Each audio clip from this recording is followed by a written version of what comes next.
Ngayong 2026, hinikayat ni Pangulong Bongbong Marcos na mas magkaisa pa ang mga Pilipino para sa kaunlaran ng bansa. Sa mensahe ng Pangulo ngayong bagong taon, nanawagan siya sa bawat isa sa atin na salubungin ng 2026 ng may disiplina, kumpiyansa at iisang dedikasyon para sa bayan. Kalakip daw ng bagong taon ang oportunidad na siyasatin kung paano tayo mamumuhay kasama ang ating kapwa at paano natin matutulungan ang bawat isa. Patuloy daw sana tayong umusad ng may pag-unawa sa ating mga papel sa buhay ng bawat isa at panibagong dedikasyon na bumuo ng maayos na kinabukasan. Samantala, sumento rin sa pagkakaisa at panibagong simula ng buhay ang mensahe naman ni Vice President Sara Duterte ngayong bagong taon.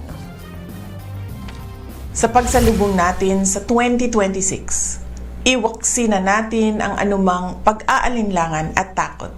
Ngayon ang simula ng isang panibagong kabanata, isang malinis na pahina na punong-puno ng pag-asa. Hayaan nating mag-alab muli ang ating tapang at determinasyon. Sama-sama tayong magsikap at magdasal na ang 2026 ay maging taon ng pag-asa at pagpapala. Maligayang bagong taon sa inyong lahat, naway maging mas maliwanag at maunlad ang ating panibagong simula. Mahalin natin ang Pilipinas para sa Diyos, sa bayan at sa bawat pamilyang Pilipino. Mga kapatid, Ruth Cabalpo, para sa mabilis na pasada ng mga balitang dapat niyong malaman, mag-follow at mag-subscribe sa social media pages ng News 5.